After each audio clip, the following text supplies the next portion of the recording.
دوسروں کا بھی وجود مانتے ہیں. تو پھر یہ دو نہیں ہو گئے، پھر یہی دو ہو گئے. جب تم نے اللہ کا وجود بھی مان لیا، مخلوق کا وجود بھی مان لیا، تو یہ تو پھر دو خلا ہو گئے. لہٰذا تمہارے پاس کے سوا کوئی جواب نہیں کہ اللہ کا وجود دوسرا ہے اور دوسروں کا وجود دوسرا ہے.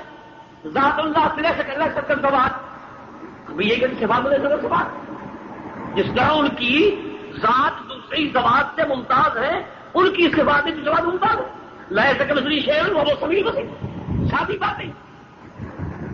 یہ ایک آسان طریقہ جتنی الجھن پیدا کی، اتنی لوگوں کے لیے مسئلہ مشکل بن گیا. آپ نے دیکھا امام راضی نے کیا کیا، پورے عمر گوا دی ان باتوں نے. آخر میں جا کر انہیں توبہ کہا کہ میں نے پہلے اپنی عمر ضائع کر دی اس کے پیچھے، ان اقوال کے پیچھے، سوائے اس کار کچھ نہیں ملا.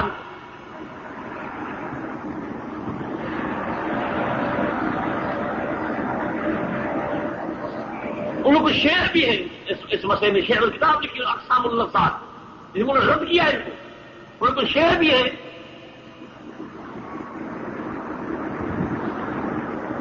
جس کا مطلب یہ ہے کہ بس ہم نے اپنی عمر برباد کر دی ان چیزوں کے پیچھے. کہتا ہے اب میں کے ساتھ مجھے قرآن سمجھ میں آ گیا ہے کہ آسان مسئلہ ہے کہ لیس کمثلہ شیء وہو السمیع البصیر. صفات ہیں لیکن اس کا کوئی مثل نہیں، بس آسان بات ہے جمع پڑے گی. اسی طرح یہ آپ کا امام غزالی، انہوں نے بھی پوری دنیا اس میں گنوا دی. بالآخر انہوں نے آخر میں توبہ کی اور کتاب لکھی انہوں نے الجام العوام عن علم الکلام. پورا رد کیا انہوں نے ان کو، یہ تمہارا سارا معاملہ غلط ہے، میں اس کو نہیں مانتا. اسی طرح یہ ابو محمد جوہری امام الحرمین جو ہے ان کا بھی یہی حال تھا. آخر میں انہوں نے اپنے باتیں کہہ رہا ہے کہ میں کیا کروں، مجھے لوگوں نے روکا، میں اس معاملے میں گیا لیکن روکا نہیں، لیکن اتنا پھنس گیا کہ میرے لیے کوئی راستہ نہیں. اب میرے پاس صرف دو لفظ ہیں، لولا تدارکنی ربی فالویل بالجوین. بھول کے لفظ لولا تدارکنی ربی فالویل بالجوین. یہ خسرو شاہی شاگرد تھا، اس کا بڑا متکلم مشہور ہے خسرو شاہی، اس کا راضی کا شاگرد تھا. جب مرنے کا کلمہ کرنے کہ واللہ ما ادری ما واللہ ما ادری ما تقل. وہ راضی کا جب نہایت اقدام العقول اقال وحاصل الدنیا لا اثم وبال ولم نستفد من امرنا طول باسنا سوا جمعنا بین قیل وقال. یہ ہے حال لوگوں تو کچھ نہیں بنا. اس طرح جتنے بھی تھے، یہی ان کا سب سے پہلے امام ابو الحسن اشعری رحمہ اللہ تھے، جنہوں نے کوئی 40 سال اپنے سارے سے گم کر دیے. جو آخر انہوں نے جو ہے وہ بلاخر اس کو اللہ نے سمجھایا، اسے کام لینا تھا، اور وہ انہوں نے کچھ دن اپنے گھر میں غائب رہے، ہفتہ یا کچھ زیادہ 2 ہفتے غائب رہے. اس کے بعد اچانک نکلے اور منبر پہ چڑھے اور لوگوں کو کہا دیکھو میں نے اپنی عمر اس طرح گزاری، لیکن آج میں توبہ کرتا ہوں، یہ سارے عقائد غلط ہیں. دیکھو میں قمیص اتار ہی نہیں سکتی. جس طرح یہ میں قمیص اتارتا ہوں، اس طرح میں نے ان عقائد اپنے کو کھا کر پھینک دیا جس طرح یہ قمیص اتاری. اور آج سے میرا یہ عقیدہ ہے. اس کے بعد کتابیں عبارہ لکھی انہوں نے، مقالات المسلمین لکھی ہے، ان سارے انہوں نے اچھا بیان کیا ہے کہ نہیں، لیکن یہ ابھی تک اپنے آپ کو شریک دوست کا عقیدہ ٹھوس بیٹھے، حالانکہ انہوں نے توبہ کر دی. اور اس کے سوا ان کے پاس کوئی جواب نہیں. کہتے یہ عبارہ جو ہے وہ دسیسہ ہے، لوگوں نے بنایا، اس کا لکھا ہوا نہیں. حالات بڑے بڑے ائمہ حدیث، ائمہ تاریخ، ائمہ ناقلین سب اپنے کتابوں میں اس کی تصریح شمار کرتے ہیں، اس کی تصریح شمار کرتے ہیں کہ یہ ان کی تصریف ہے، اور سب کہتے ہیں کہ یہ آخری تصریف ہے. امام ابن اسحاق نے طویل کے اندر مستعی میں باقاعدہ واقعہ تفصیل سے بیان کیا ہے کہ انہوں نے اس کے بعد یہ کتاب لکھی اور باقاعدہ قمیص اتار کر دکھایا کہ اس طرح میں نے اپنے عقیدے سے باہر نکلتا ہوں، اخلاق و حضر خلیص. لیکن یہ ابھی تک اس کو لیے تھے. تو یہ ان لوگوں کے معتزلہ کا جہمیہ کا سب سے یہ عقیدہ تھا. اب اس کے مقابلے میں آئے صوفی نے کہا صفات کا کہتے ہیں انکار کریں گے، قرآن کا انکار کریں. قرآن نے صفات کو ذکر کیا ہے، ہم مانیں گے، لیکن وہ صفات ایسی جیسی ہماری. ارسال اس کا من ہے، اموس گانا پوتے 7 حق اندر وجود آپ کی لحاظ کے ملک کر دے سوری مسئلہ ایسے ہیں. یعنی ترجمہ تو علماء جانتے شاید تو نہیں جانے، تو اس کا مطلب یہ ہے کہ آدم علیہ السلام کے سامنے جب سجدے کا فرشتوں کو حکم ہوا، اس کو اندر دیا، اس کے اندر بیٹھا. اگر وہ نہ ہوتا صرف پانی اور مٹی کو فرشتے سرے کرنے والے تھے. نہیں، ہر چیز میں اللہ نے مان لی.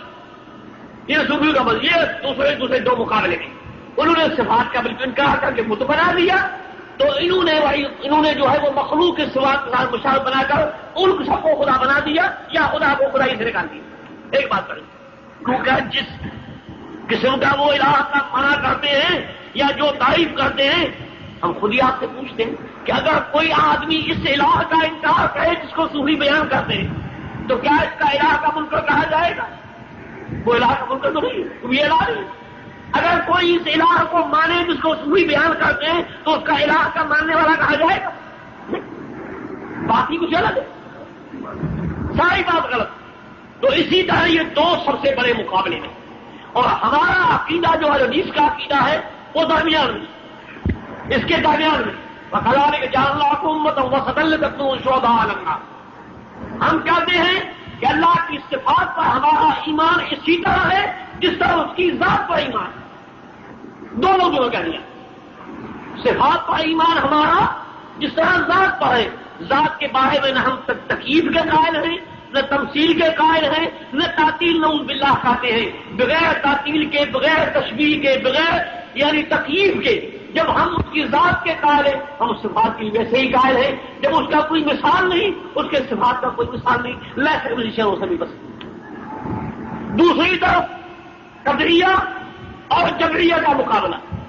قدریہ کہتے ہیں کہ تقدیر کوئی چیز نہیں، بندہ اپنے اختیار میں ہے، اس سے کوئی مفر نہیں، کوئی انکار نہیں. ہم دونوں کو یکساں ایمان رکھتے ہیں جو قرآن نے کہا ہے کل من عند ربنا. ہم یہ الجھنی پیدا کرتے، ہم دونوں کو مانتے. اس کی مثال آدم علیہ السلام اور موسیٰ علیہ السلام کا بنا رہا ہے جو آپ نے حدیثوں میں پڑھا ہے. فحج آدم موسیٰ. اب آپ خود دیکھیے کہ موسیٰ علیہ السلام کے سامنے تقدیر کا اظہار کیا کہ یہ تقدیر کا مسئلہ ہے، کیونکہ وہ ان جیسا انسان تھا. لیکن جب اللہ کے سامنے خطاب ہوا فناداہما ربہما الم انہکما عن تلکما الشجرہ وقل لکما ان الشیطان لکما عدو مبین. تمہارا یہ نہیں کہا کہ تم نے لکھا ہے. قال ربنا ظلمنا انفسنا وان لم تغفر لنا وترحمنا لنكونن من الخاسرین. تقدیر کا معاملہ عقیدے کے ساتھ ہے. تقدیر کا تعلق حجت لینے کے لیے نہیں ہے. تقدیر اس لیے کہ ہم اس کو حجت پکڑیں، یہ مسئلہ بھی جگہ پہ آئے گا. لیکن تقدیر احتجاج کی چیز نہیں ہے، استدلال کی چیز نہیں ہے کہ ہم اس کو دلیل بنائیں. ایک ملزوم پکڑا جائے عدالت میں چوری میں یا زنا میں یا قتل میں ڈکیتی میں، کیس پہ ثابت ہو جاتا ہے، جج ان کو سزا دیتا ہے. اگر وہ سامنے کہہ دیں میں یہ کیا کروں گا، تقدیر میں لکھا ہوا تھا، تو کیا جج کو چھوڑ دے گا؟ چھوڑنے کا مجاز ہوگا؟ کیوں؟ اس نے جھوٹ بولا ہے، اس نے جھوٹ بولا ہے، صحیح بولا. لیکن یہ تقدیر استدلال کرنے کی چیز نہیں ہے، یہ احتجاج پکڑنے کی چیز نہیں ہے، یہ فقط عقیدے کی چیز ہے. انہوں نے اس کو ایک چیز بنا لی. تو ہم ان کے درمیان میں ہیں، یعنی وقت جس کو بولتے ہیں نظر، نہ ادھر نہ ادھر. اب آئیے تیسرا مقابلہ، مرجیہ اور خوارج اور معتزلہ کا مقابلہ. مرجیہ کہتے ہیں کہ اعمال ایمان میں داخل نہیں، اعمال ایمان میں داخل نہیں.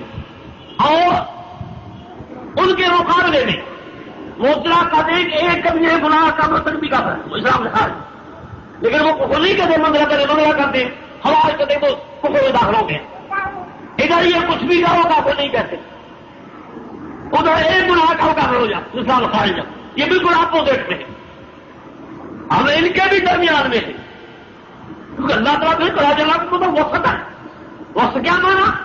آگے خود تفصیل کہتا ہے لتکونوا شہداء علی الناس، لوگوں کا تم گواہ بنو. وہ یہ پورے بولے تم شہیدہ، تم کے اوپر شہادت کس کی؟ رسول اللہ صلی اللہ علیہ وسلم کی. تو مانا یہ ہوا کہ عدل والی چیز وہ ہے جو اللہ نے سمجھائی، جو رسول اللہ صلی اللہ علیہ وسلم نے سمجھائی، وہ ہے قرآن و سنت، وہ ہے عدل کی کتابیں. باقی سب چیزوں میں یا افراد ہے یا تفرید ہے.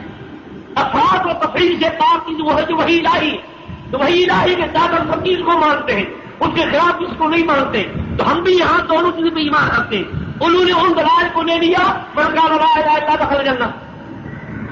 مرجی نے اس کو لے لیا باقی جو دلائل اعمال کے ہیں ان کو نہیں لیا، ان کو نہیں لیا، حالانکہ ان کی اپنا معنی یہاں ٹوٹ جاتا ہے. کیوں کہ من قال لا الہ الا اللہ دخل الجنہ ہم پوچھتے ہیں، ان کے دو اعتبار ہیں، یا تو یہ حصا کا معنی کہ اس میں ایمان بند ہے، یا پھر یہ ہے کہ یہ ایمان کا ایک شعبہ ہے، حصا کا معنی نہیں. اگر حصا کا معنی کرتے ہو تو پھر معنی یہ ہوا اگر کوئی محمد رسول اللہ نہیں کرا اس کے لیے کیا کھانے، اس کو مسلمان کہو گے؟ کیوں؟ مرد اللہ سر لائے کا جنتی ہے. اگر قیامت کو نہیں مانتا، رسالت کو نہیں مانتا، قیامت کو نہیں مانتا، اس نے لائے اللہ کے لیے جنتی. اگر حصا کا معنی ہے تو یہی، اگر حصا کا معنی نہیں ہے جیسے ہم کرتے، اس کا معنی ہے کہ یہ بھی ایمان کا شعبہ ایک آدم ایمان ہے جس کے انتفاع سے ایمان نہیں رہے گا. یہ ایسا جز ہے کل کا جس کے انتفاع سے کل کا انتفاع لازم آتا ہے. کل کے وہ اجزاء، بعض اجزاء مضبوط ہوتے ہیں، بعض اجزاء چھوٹے ہوتے ہیں، بعض ایسے اجزاء ہوتے ہیں جن کے انتفاع سے کل کا انتفاع لازم آتا ہے. تو یہ وہ جز ہے جس کے انتفاع سے کل کا انتفاع لازم آتا ہے. لہٰذا یہ اختلاف صحیح نہیں، یہ کہا کو ماننا پڑے گا. خاص کو نہیں مانتا ہوں تو سامان اگر تم نہیں کہتے، اگر کہتے ان کے لیے دوسرے دلائل ہیں، ہم کہتے ہاں ہمارے دوسرے دلائل، بات وہی کی وہی. تو انہوں نے ایک طرف کو لے لیا، اور ان لوگوں نے جو اعمال وغیرہ کے لیے سب کی تحریک کی آیتیں حدیثیں ہیں ان کو لے لیا، دوسروں چھوڑ دی. ایک طرف کو لے کر وہ ہلاک ہو گئے. ہم دونوں پر ایمان رکھتے ہیں. ہم کہتے ہیں کہ ایمان کے اندر اعمال داخل ہیں، اعمال ایمان کے اجزاء ہیں، اعمال سے ایمان گھٹتا بڑھتا ہے، جیسے کتاب الایمان میں بیان کیا انہیں سرکار کی جا. لیکن اس کے ساتھ ساتھ ہم کسی کے تکفیر کے قائل نہیں. ہم کافر اس کو اس عمل کے لحاظ سے کہیں گے جس عمل پر تکفیر کا یہ نہ سوال. قرآن میں یا حدیث میں جس گناہ کے لیے کفر کہا گیا ہے، یا جس گناہ کو گنہگار کو کافر کہا جائے، یا جس فریضے کے تارے کو کافر کہا جائے، ہم اس کو کہیں گے. اپنی طرف سے ہم کفر کی مشین خوارج کی طرح نہیں چلائیں گے. تو ہم درمیان میں تھے. تو یہ بڑے تین اختلاف تھے، جہمیہ اور صوفیہ کا. اب جہمیہ کے اندر بعض معطلے ہیں جو بالکل انکار کرتے ہیں، اصل بنیادی کا فرقہ یہ ہے. دوسرے ہیں مشبہ، نہیں معبد جو تعویل کرتے ہیں، مان کر تعویل کرتے ہیں. میں نے حل کیا وہ لوگ ان سے نبھانا چاہتے ہیں لہٰذا تعویل کر جان چھڑاتے ہیں. ان کے مقابلے میں صوفیہ. ادھر مقابلہ ہے مرجیہ کا، مطلق کا، خوارج کا. ادھر مقابلہ ہے قدریہ کا اور جبریہ کا. ہم ان کے درمیان میں ہیں. تو اصل اصول یہ ہے کہ انسان اصولی چیزوں کو سامنے رکھے تو عقائد میں وہ آسان ہو جاتا ہے. وہی یہ ہے جس طرح قرآن نے فرمایا وَالَّذِي أَنزَلَ عَلَيْكَ الْكِتَابَ مِنْهُ آيَاتٌ مُحْكَمَاتٌ هُنَّ أُمُّ الْكِتَابِ وَأُخَرُ مُتَشَابِهَاتٌ فَأَمَّا الَّذِينَ فِي قُلُوبِهِمْ زَيْغٌ فَيَتَّبِعُونَ مَا تَشَابَهَ مِنْهُ ابْتِغَاءَ الْفِتْنَةِ وَابْتِغَاءَ تَأْوِيلِهِ وَمَا يَعْلَمُ تَأْوِيلَهُ إِلَّا اللَّهُ. یہ سب اندر زیغ کا نتیجہ ہے. ان کی سب سے بڑی دلیل یہ ہے اگر ان میں زیغ نہ ہوتا، اللہ نے علامت مقرر کی ہے، زیغ نہ ہوتا تو کم از کم جن آیات میں کوئی تشابہ نہیں وہ بدل کرو. سمجھ آئی بات؟ وہ موتر جو ہے نا وہ ان حادث آیات سے عمل نہیں کرے. مجرم حدیث کے خلاف کرتے، فلاں حدیث میں یہ ہے یا تو کے خلاف. بھائی جن کو تو کے مطابق عمل کرو کہ ان کی آگ نے سب کو سمجھا دیا. اس کا یہ حلوا بھی یہی کرتے ہیں نا، ان کی تعویلات کو لے کر تاکہ سائیکل کر دیتے. یہ سبزی بڑے ذریعے کو عمل نہیں کرتے. تو اللہ کہتا ہے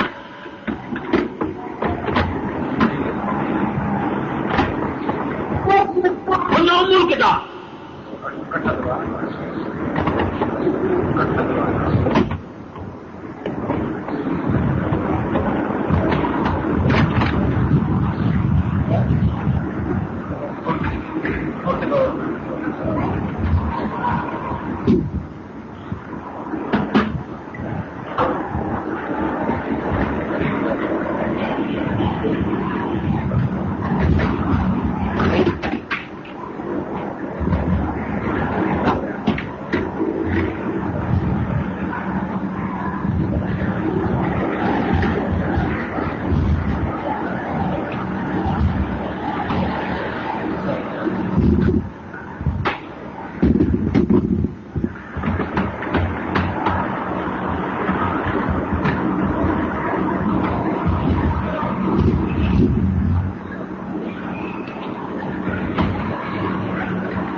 یہ ہے اصل بنیادی چیز جن پہ دھیان ہوتا ہے.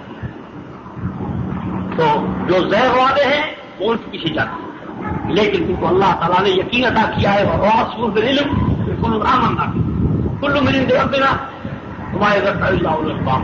ربنا لا تزغ، اس کی ساتھ اللہ سے پناہ نہیں مانتے. ربنا لا تزغ قلوبنا بعد إذ هديتنا وهب لنا من لدنك رحمة إنك أنت الوهاب. تو اللہ تبارک و تعالیٰ نے بیان کر دیا. رسول اللہ نے کہا اولئک الصماء اولئک الصماء فاضلوا، خدا نام نے بھی ان کو بتایا اب تم مسلم کیا ہوا. تو یہ سارے اس معاملے کی آدمی تھی.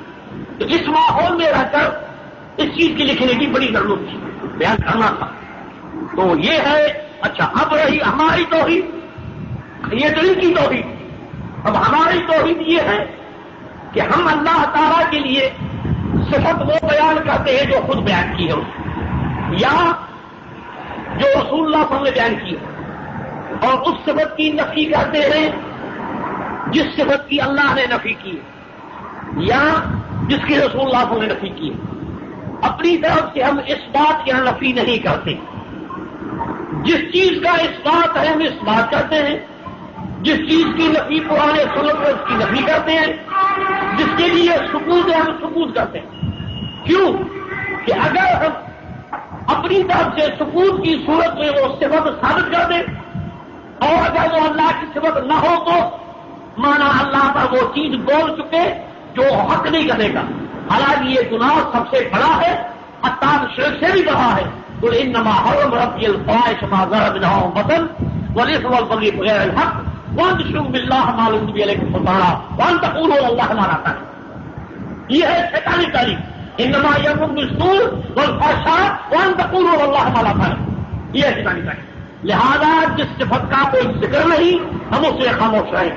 اگر ہم نے کہہ دیا وہ صفت اللہ کی نہیں ہے تو مانا اللہ سب ایسی بات منسوب کی جو نہیں ہے. اگر انکار کرتے جو صفت موجود ہے تو ہمیں بات کر نفس کا نسبت کر لی. لہذا سلامتی کا طریقہ یہی ہے جس طرح سرکار کا عقیدہ ہے. سلامتی کا یہی طریقہ ہے کہ جو صفات کا اللہ نے اس بات کیا ہے چاہے کتاب میں یا سنت میں ہم اس کا اس بات کریں، جس کی نفی کی ہے ہم اس کی نفی کریں. بس یہ ہے طریقہ. اور جہاں ثبوت ہے ہم ثبوت کریں. امام مالک رحمۃ اللہ فرماتے ہیں اہل البدع الذين يتكلمون في الله وفي كلامه وصفته ولا يسكتون عما سكت عنه الصحابة والتابعون. یہ ہے بس. جب ان کے سامنے استوا کا بات آیا کیا تھا؟ الاستواء معلوم والمعنى مجهول والكيف مجهول والإيمان به واجب والجحود كفر والسؤال بدعة. کہا خود بھیجی سوال نکال کر واپس. یعنی ہم حیران ہیں ان لوگوں کے آگے روایت کون سے کیا ہم سمجھنا چاہتے ہیں. ہم پوچھتے ہیں کہ سب سے پہلے آیات یہ صفات کی آیات یا اللہ کی توحید کی آیات ان کے سب سے پہلے مخاطب کون تھے؟ ان کو ہم کیا کہتے ہیں؟ صحابہ. پہلے مخاطبین وہ تھے. انہوں نے سنا پھر انہوں نے رسول اللہ کو یہ سوال کیا. کیا مانا وہ نہیں سمجھتے تھے؟ مانا سمجھتے تھے. یہ بھی جانتے ہیں کہ اللہ تعالیٰ بے دخل ہے. یہ بھی جانتے ہیں کہ اللہ تعالیٰ کے لیے جسم نہیں ہو سکتا. یہ ساری بات تشکیل نہیں ہو سکتی ہے.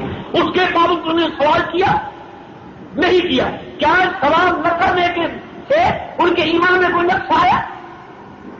بغیر سوال کہ ان کا ایمان پورا ہوا یا نہیں؟ تو ہمارا پورا کیوں نہیں ہوتا ہے؟ انہوں کو یہ بتایا نہیں. انہوں نے سوال ہی نہیں کیا. جب ان کا ایمان اسی سوال کے بغیر ہی پورا ہوا اور ان کے ایمان میں کوئی نقص آیا نہیں ہے تو ہمارے ایمان میں کیا مشکل پڑی ہے کہ ہم خامخواہ پوچھیں کہ یہ سوال کیا ہے، یہ کیا ہے؟ بھائی مانا تو آپ کو معلوم ہے اللہ کی ذات کیا ہے، جس طرح ذات بے مسئلے اس کے جواب میں تھوڑے لوگوں میں یہ ہماری توحید ہے. ان کی توحید نہیں وہ جھگڑے والی ہے. چلتے رہو دہی رات دہی رات کشتی بہت ہزار کہ پیدانش میں تختہ بار کے نام ان کا جن کی جو یہ عقلیات ہیں وہ یہی معاملہ ہے. کوئی اسی وہی بولتے ہیں خود کا ہم کیا کہیں ہمیں کوئی بتا نہیں. جتنا انسان پڑے گا اتنا مشکل پڑے گا. لہذا انسان تکلفات میں نہ پڑے، جو بات سمجھ آئے اس کے عمل کرے اور جو چیز مشکل ہے فقیروں ہوئے عالم نہیں. خلاص یہ علاقہ مقبول حساب کر تو مقبول. جو قرآن ایمان کے لیے آیا ہے اس کو اختلاف کے اکھاڑے بنانے کے لیے نہیں ہے. تو ان لوگوں نے اس لیے لہٰذا امام بخاری رحمۃ اللہ علیہ محدثین نے پورا ان کی ناکہ بندی کی ان لوگوں کی جنہوں نے ان کے ہیل بنا کے مکر بنا کے انہوں نے جو ہے وہ اسی امام بخاری اخبار احاد کے لیے مستقل باب رکھا, مستقل انہوں نے رکھا اس کے لیے.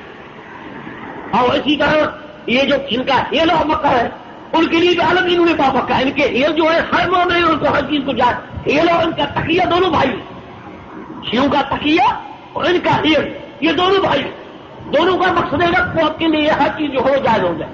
یہ ہے اصل مقصد. بعد یہ چند تمہیدی الفاظ تھے, اس کے بعد ہم اصل کتاب کی طرف آتے ہیں. اب ایک ایک لوگ پڑھتے جائیے کتاب التوحید, اس کے بعد باب چلیے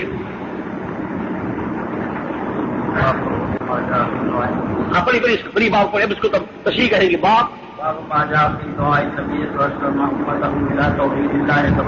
اچھا یہ اب یہ پہلا اور انہوں نے یہ رکھا کہ نبیوں انبیاء علیہ السلام کی سب سے چیز جو ہے پہلی وہ دعوت توحید کی. جب تک توحید پختہ نہیں ہوگی تب تک کوئی عمل صحیح نہیں ہوگی, کوئی معاملہ صحیح نہیں ہوگا. لہذا دعوت توحید سب انبیاء کی توحید ہے. اچھا اب توحید کے ہمارے نزدیک توحید کی تین قسم. ایک توحید ربوبیت, توحید الوہیت, توحید صفات. توحید ربوبیت میں ہمارے ساتھ مکے کے مشرک بھی ہمارے ساتھ ولا مثال من خلق السماوات والارض يقولون ولا مثال من خلق السماوات وآيات من بعد موت يقولون قل من يرزقكم من السماء والارض أمن يملك السماء والأبصار من يخرج الحي من الميت ويخرج الميت من الحي من يدبر سيقولون قل لمن الأمر في أنتم تعالوا سيقول الله قل رب السماوات والأرض سيقول الله قل من بيده ملكوت كل شيء وإليه لا يعلم سيقول الله. تو مانا توحید ربوبیت ہمارے ساتھ ہے. وہ یہی تو وجہ تھی کہ جب وہ طواف کرتے تو کیا کہ مسلم میں بیان ہے کہ تمیز پڑھتے تھے لبیک اللہم لبیک لا شریک لک الا شریک هو لک انت تملک هو ملک انت تملک هو ملک. مانا ان کی طرح یہ نہیں کہ یہ کرتے ہیں جسے انہوں نے کہا کہ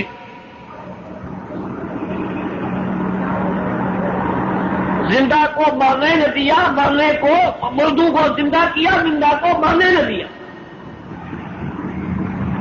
اس مسیحائی کو ذرا دیکھے آ کے ابن مریم, یہ موری حسین احمد صاحب کا مرثیہ ہے تنگوئی کی شان میں.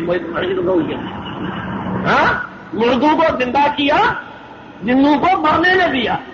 اس مسیحائی کو آ کے دیکھے ذرا ابن مریم. سمجھ آئی بات؟ تو اس توحید ربوبیت میں تو مکے کے مشرک ہمارے ساتھ کہا توحید الوہیت. توحید الوہیت میں وہ الگ ہو جاتے کیونکہ وہ کریم نعبد اللہ یقربنا الی اللہ زلفی, تو وہ ان کو وفات بناتے تھے, واسطے وسیلے بناتے تھے. ہم اس کے قائل نہیں کہ اللہ نے ہمارے درمیان کو وسیلہ بنایا ہی نہیں, واسطہ بنایا نہیں, کیونکہ اللہ خود کہتا ہے کہ یعبدون من دون اللہ ما لا یضرهم ولا ينفعهم ويقولون هؤلاء شفعاؤنا عند الله قل أتنبئون الله بما لا يعلم في السماوات والأرض. اگر ہوتا تو پہلے اللہ کو علم ہوتا, وہ رسول اللہ ہم کو بتلاتا. جمانا یہ چیز موجود ہی نہیں, یہ چیز موجود ہی نہیں, تو انہوں نے یہ چیز بنا دی. اب اس میں اتنا باب انہوں نے کھول دیا, ہر ایک کو وسیلہ بنایا. اب ان کی جو ہے جن کے قادری اور چشتی نقش بندی سعودی طریقوں کی ان کی سندیں بنی ہوئی ہیں, انہوں نے بڑا فلانے کے واسطے ایک روپیے کا وہ سے اس کے واسطے اس کے واسطے اس کے واسطے کر کے حسن بصری تک پہنچاتے ہیں. اور وہ علی رضی اللہ عنہ سیکھتا ہے, حالانکہ دنیا اس سے متفق ہے کہ چاروں طریقے حسن بصری تک جاتے ہیں. اس کو بھی چار منہ تھے, چار راستے بتلائے انہیں, ایک طریقہ اس کا بھی نہیں تھا. اور وہ علی رضی اللہ عنہ چاروں طریقے ان سے سیکھے. حالانکہ دنیا جانتی ہے, پورے محدثین سب علماء متفق ہیں حسن بصری علیہ السلام کی کوئی ملاقات نہیں, کوئی اجتماع نہیں. وہ سننا ہے روایت, یہ کہاں سے لائے, یہ تو ان کی آئیے کو ہمارا موضوع نہیں ہے, لیکن یہ بتلاتے ہیں کہ وہاں سارے سبق کو دوست چلتا ہے. اب یہ تعویذ لکھا ہے بولی اس میں بیٹی دیوا میں پورے شروع میں ہوئی کہ مامو آدمی سے کہ وہاں صاحب کاف کے تبصر سے تعویذ لکھا ہے اللہ بحق کے فلاں فلاں فلاں صاحب کا لے کر آپ پہلے پیور کل کتے کے واسطے ہر چیز کو اللہ کے بدلے واسطہ بنانی. تو یہ توحید الوہیت کے خلاف ہے. مکے کے مشرک اس کے خلاف ہے. وہ اس کے خلاف نہیں تھے کہ ہم اللہ کو نہیں مانتے ہیں، وہ اس کچھ کا اللہ کو جانتے تھے. کہ وہ حسین کے والد کا قصہ جو ترمذی میں ہے کہ جب وہ باہر گیا تھا تو جب واپس آیا تو لوگوں نے ان کو بتایا کہ رسول اللہ صلی اللہ علیہ وسلم جو ہے وہ جس کے وہاں لکھنا تو ناراض ہو کے پہنچے وہاں. جب وہ پہنچا تو کہا کہ تم کون ہو جو ہم اللہ کو بولتے تم ایسے ہو ویسے ہو، بہت گمراہ کہا رسول اللہ کو. آپ نے کہا بات سنی خیر تم بتاؤ کتنے علاقوں کو کم تھا وہ تم نے لاؤ بارہ ستر بجاؤ بارہ سو کن تدعو رغبتاً پوچھ لے کر وہ اوپر والا اور ڈر کے کس کو پوچھتے ہو کہ باقی وہ بات کیا ہے. یہ تو بات ہماری تمہارا انہوں نے یہ مانتے تھے کہ سارا اللہ کا ان کی معرفت ہوتا ہے. اب توحید تو انہوں نے چیز ختم ہو جاتی ہے. اب رہی توحید صفات. توحید صفات یہ ہے کہ جیسے اللہ کو ہم ان کی ذات بے مثل مانتے ہیں اس کی صفات کو بھی بے مثل مانتے ہیں.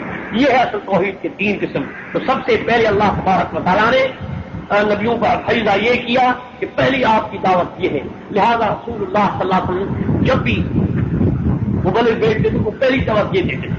اب اس کام میں مسلم رحمۃ اللہ نے 4 روایت تقریر کی ہیں. پہلی حدیث یہ ہے کہ آپ نے معاذ بن جبل کو یمن کی طرف بھیجا.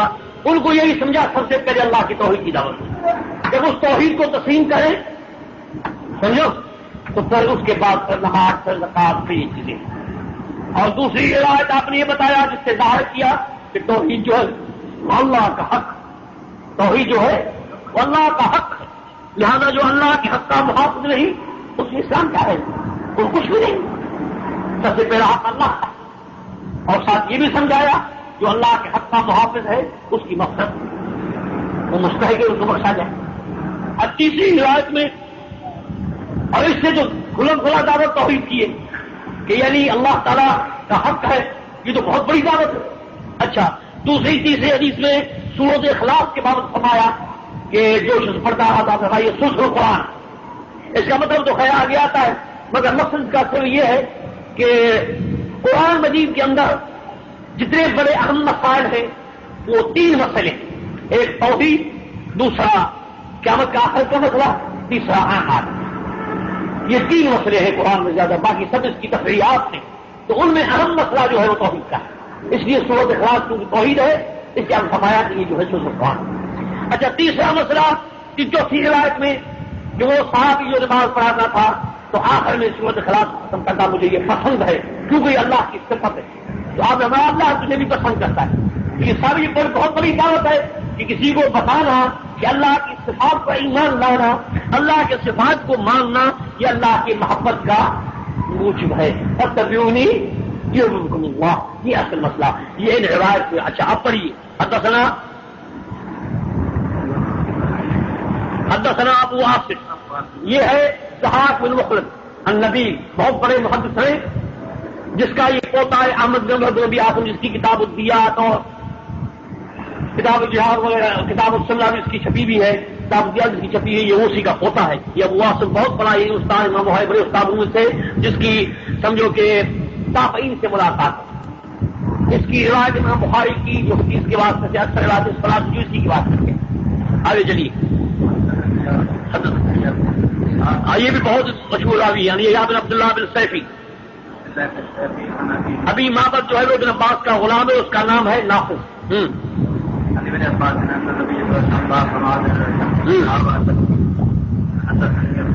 عبداللہ بن ابی الاسود یہ دراصل اپنے دادے کی طرف منسوب ہے. نام ہے عبداللہ بن محمد بن ابی الاسود. ابو العلاج کی کنیت ہے.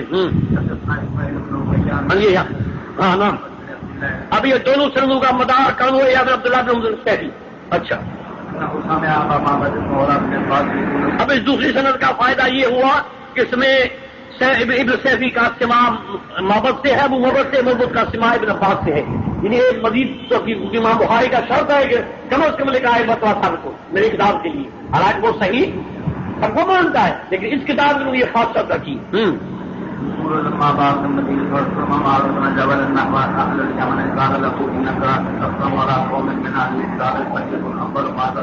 بات یوحد اللہ یہ ہے سب سے پہلی بات. اللہ کی توحید کا اقرار کریں، یعنی تینوں لحاظ سے، ربوبیت میں، الوہیت میں اور صفات میں۔